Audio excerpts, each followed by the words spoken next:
Welcome to SHOWBIZ TELL, a monthly podcast from the Georgia Entertainment Public Relations Alliance.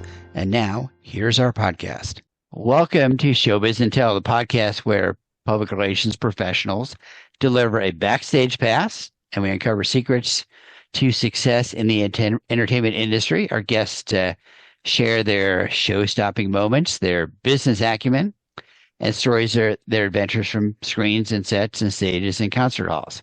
And here we go. Now it's time to SHOWBIZ TELL. And I'm Mitch Leff here. I'm here with my colleague, Gina McKenzie. Hi. Say hi, Gina. Say hi, Gina.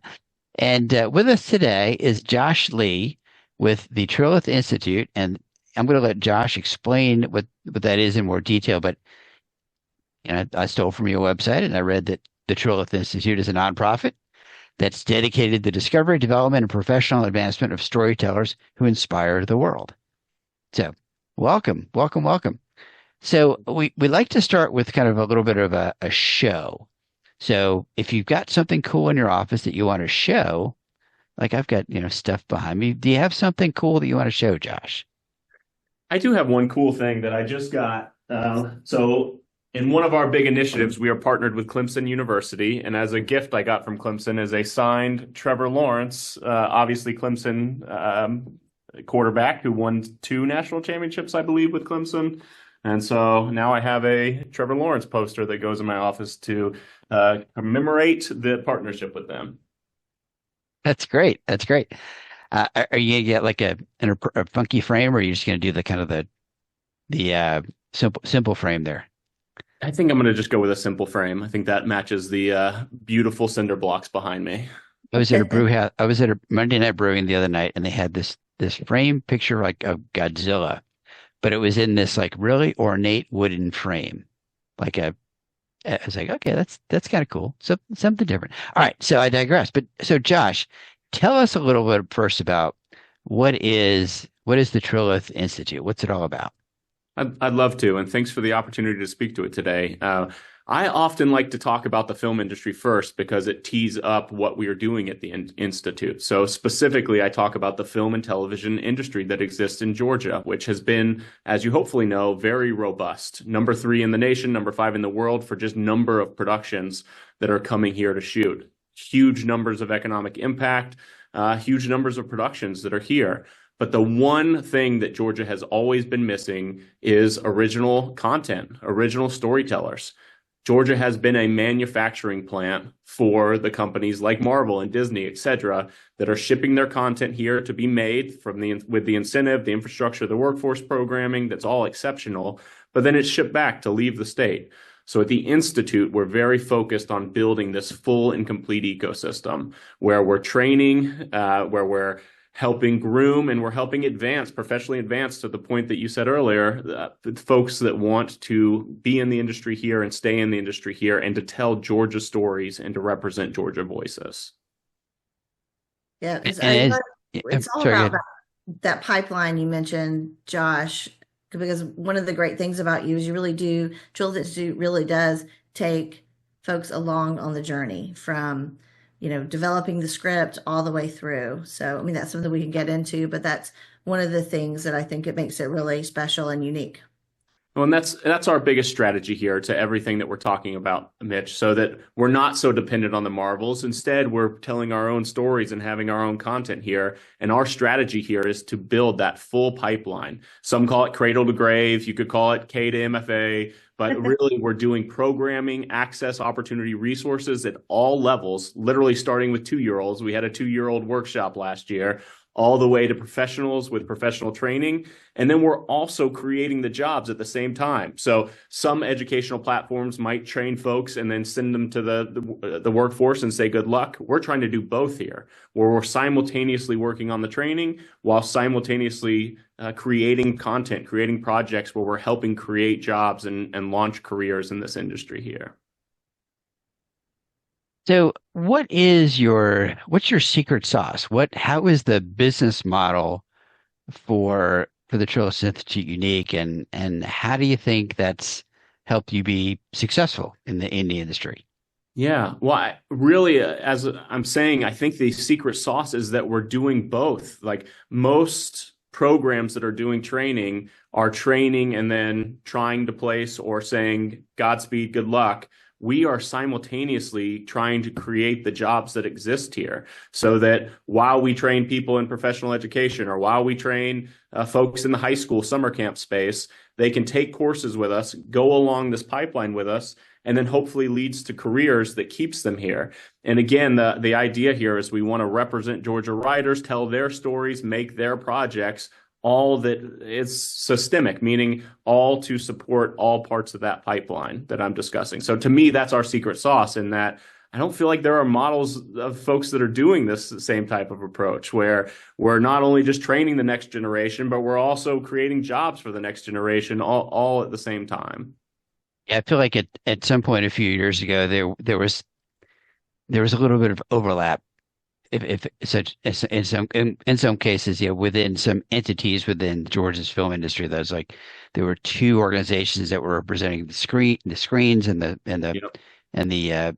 the lots, and then there's a couple of advocacy organizations, but I feel like I don't know, maybe we've kind of gotten to a place where we're talking nicely amongst ourselves and have kind of said, okay, you guys take this part of the sandbox and we'll take this part of the sandbox, and we'll all be better because we're kind of not overlapping and not kind of wasting efforts kind of doing what somebody else is doing. Yes, well said. Yeah. Yeah. Josh, your journey here has been really interesting. Tell us kind of how you got here. Yeah. Do you want from high school on, Gina, or right from career? So I've had a pretty eclectic set of jobs and careers. I started right out of college at CNN, where I thought I was going to work in post-production and do post-production for a living. I moved up to DC shortly after, where I launched my own video production company, where it was pretty robust, lots of clients, mainly in the corporate space or in the political ad space. Did some small business startup work, and then I ended up playing poker professionally. I was ranked 16th in the world. That's a story for another time. But then ended up translating, coming back to Georgia to teach. So I taught film for 4 years at Northview High School, which is up in Fulton County.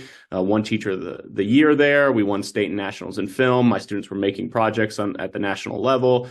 Then I was pulled up to support the district of Fulton County, where I spent 4 years.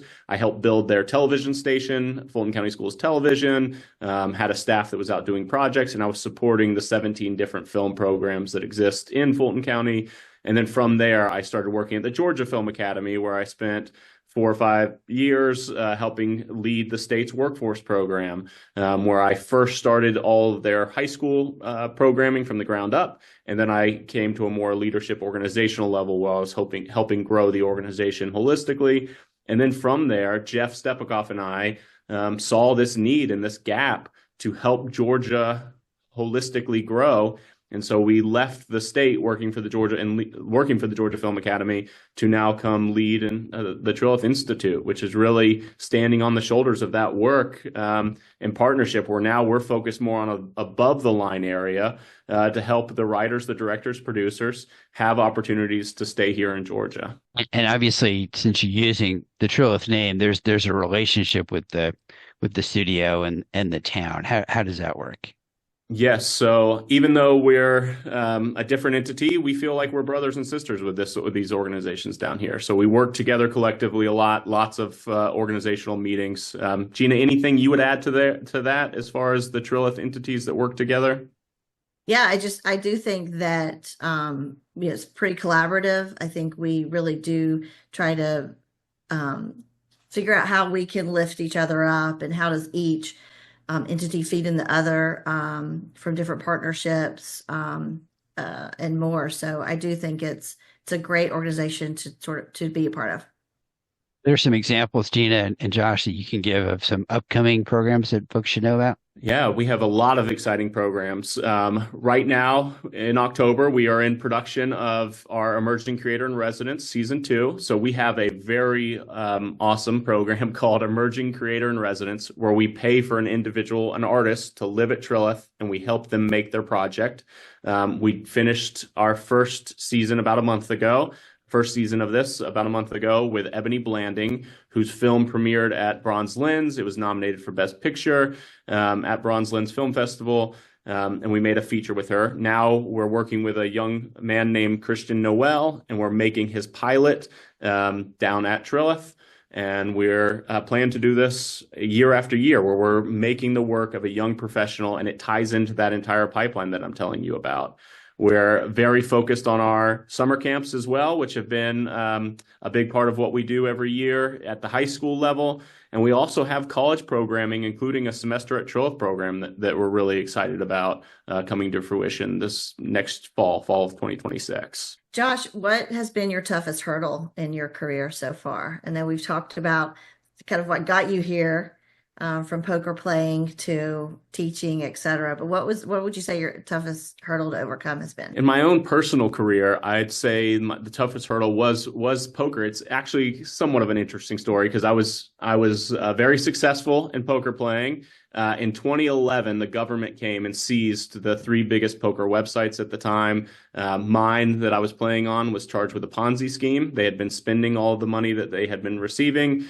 So all of my funds ended up being locked up for several years. I did get the money back to jump ahead, but at the time, it was the first time in a while that I went broke. It was the first time that I wasn't quite sure what I was going to do next. So I'd say that was, if there is a big hurdle, I'd say that was it, because I had to really redefine myself. But when you look back at it, all of these things, I mean, it's a great thing that happened to me, because I feel like I grew so much from it. I feel like because it happened, it transitioned to the work that I'm doing today. It wouldn't have happened without that moment. So even though it was a hurdle, I'd say it was a blessing at the same time. Well, I agree that growth, when we've talked about it, that time in your life, allowed you to see around corners, things we've talked about, like how to read a room, and just really, I could see how something like that would really help with that growth. Yeah. Let me ask you, kind of go into the part of the focus of this podcast is on kind of the business of the industry, and Gina and I and all the folks who host are kind of PR professionals and marketing professionals. So we always like to ask kind of this kind of marketing businessy kind of question. How does, and obviously Gina's here with us, how does public relations and marketing play a role in your business strategy, and how has it helped you grow and build the Institute? No pressure. Well, you could start with, I couldn't have done any of this without Gina. That's always a good way to start that answer.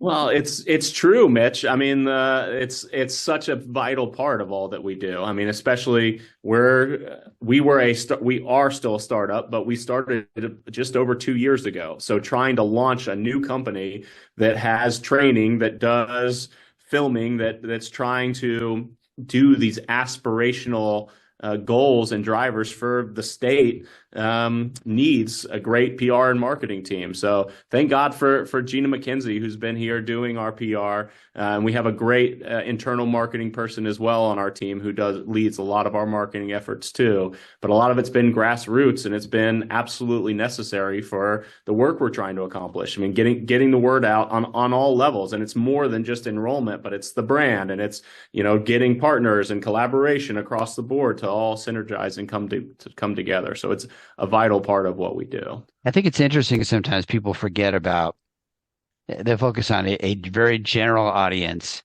and don't get specific. Are there, let's talk for a second about what are some of the more specific audiences, or how do you focus the audiences that you want to reach?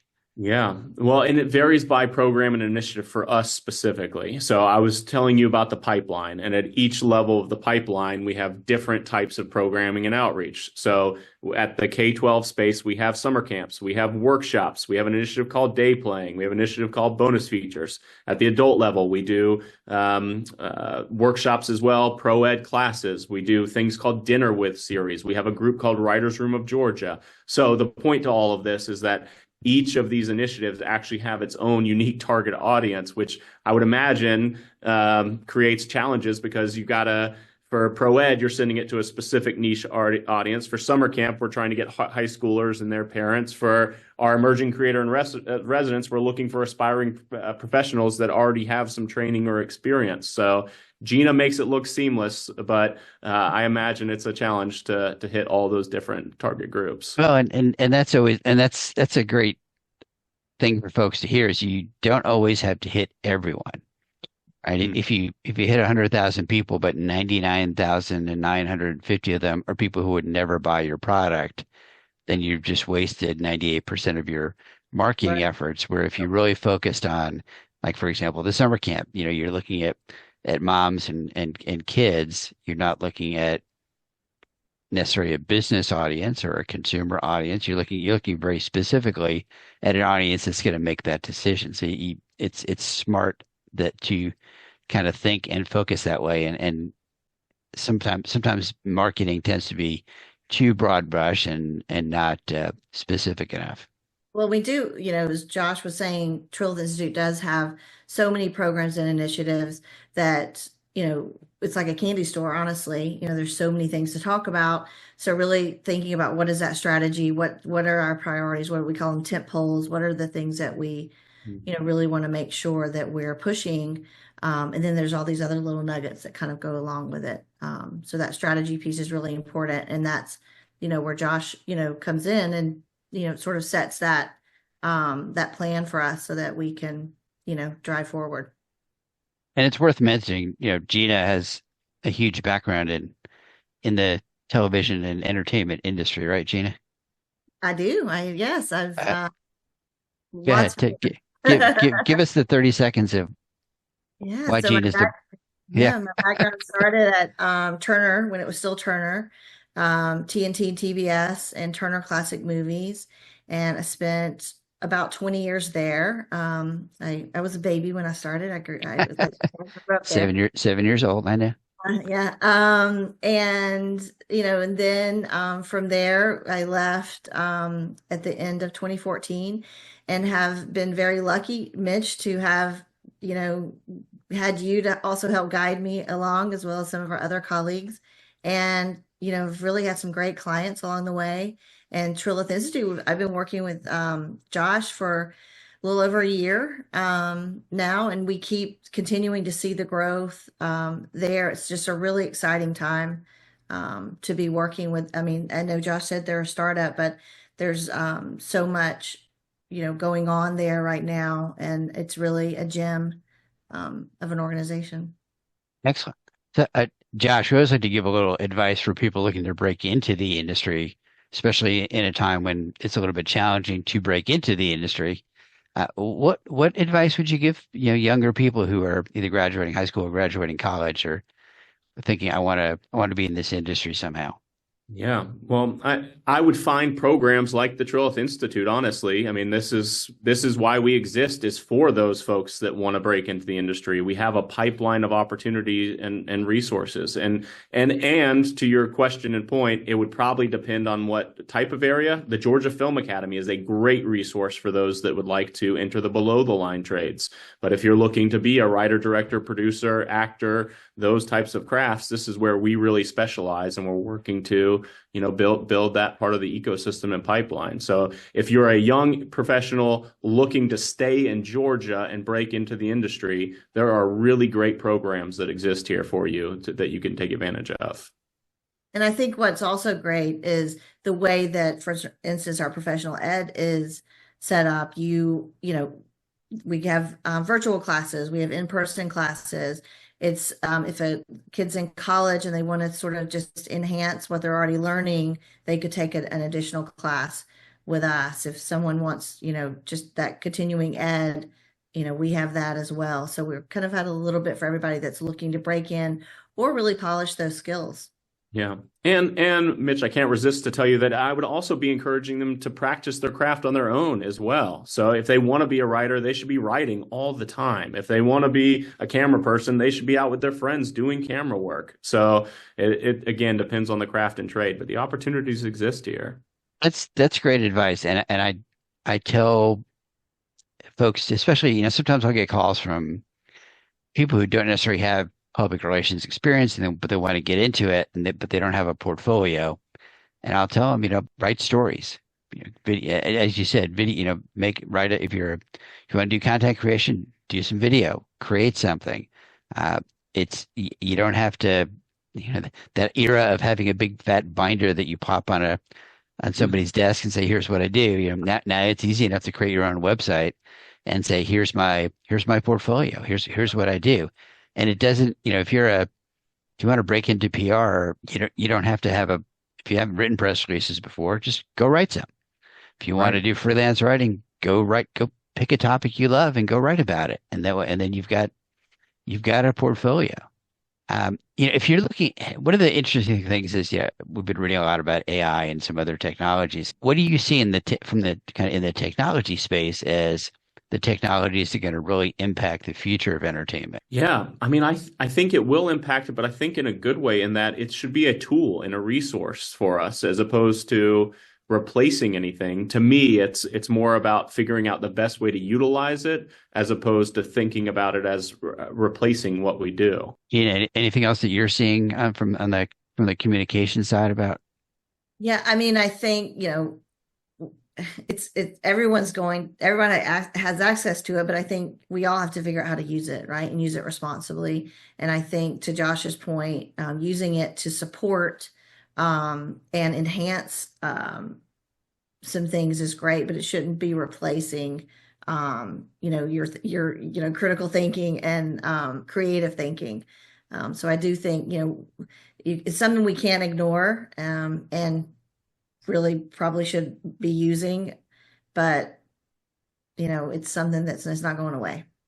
I feel like, I was gonna say, I feel like AI right now, and this may change, but AI is really good at kind of copying other content or accumulating, but it's that creative piece that AI, at least not yet, can't really do as well, and putting the strategy together. AI maybe it can write a press release, but it can't tell you here's how you should be doing it, or it can't necessarily look and say, here's what's going on in the world today, here's why you should or should not release this news today, as opposed to waiting a few days. Right. Absolutely. Yeah, you just hit the nail on the head of what I was going to say as well, Mitch. I'm stealing Jeff Stepakoff's words from yesterday, is that AI can't tell you how to love, can't tell you how to think, how to feel about something, that emotion that goes into storytelling, that goes into some of your craft and originality that you would think would never be able to be replaced. So that's another part of this that's really important to think about. Right. All right, Gina, let's go to the lightning round, shall we? You wanna take the lead on this one? Yeah. These are the tough questions, and I think Josh may have given us one of his answers already. Answered. Yeah, you already answered. But take it away. All right. What would people be surprised to know about you? I always answer with being the 16th ranked poker player in the world. Favorite movie or TV show? I'd have to go with Silver Linings Playbook is my favorite movie. Yeah. What's your favorite music venue? I went out to the Gorge a few years ago out in Washington, the state of Washington, and it was such a beautiful, amazing venue. So I would have to answer that. Wow. What is the last thing you read? I just finished a series called Fourth Wing, which is a fantasy novel, but that's the last thing I read, which I would recommend to those that like fantasy novels. What is the your favorite thing about Atlanta? What makes Atlanta so special to you? Yeah, I think the community. I grew up in Atlanta, so I was born here. I grew up in DeKalb County. I went to Lakeside High School. I think the community. I've lived in DC. I've lived in Florida. I think the community, the way the community comes together, and the way that the business community comes together, to me, feels unique. I think the film industry is a great example of this, where we saw state coming together with unions and a right to work state, with our education system. Everybody was coming together for a common goal, which was to build up this film industry several years ago, and we see the results of it. So a story of partnership, which I think is really a big part of Atlanta and its story. Well, that's all the showbiz tell we have for you today. Thank you, Josh, for taking a few minutes, and Gina, of course, thank you for being our co-host for this month. Awesome to have you here. Be sure to subscribe to the podcast. You can go to GEPRA.net. That's GEPRA.net/podcast. I always get the, is it GIF or GIF kind of question with GEPRA, right? Is it GEPRA or GEFRA? It's GEPRA. So follow us on social media. We're pretty easy to find. And Josh, thanks for sharing with us today. I think it's been really good to kind of give people a feel for what the Trilith Institute is really all about. Thank you, Mitch. Thank you for this opportunity today. All right, you've been listening to SHOWBIZ Tell, a podcast from the Georgia Entertainment Public Relations Alliance. I'm Mitch Leff. And I'm Gina McKenzie. Thanks, y'all. See you next time. Bye.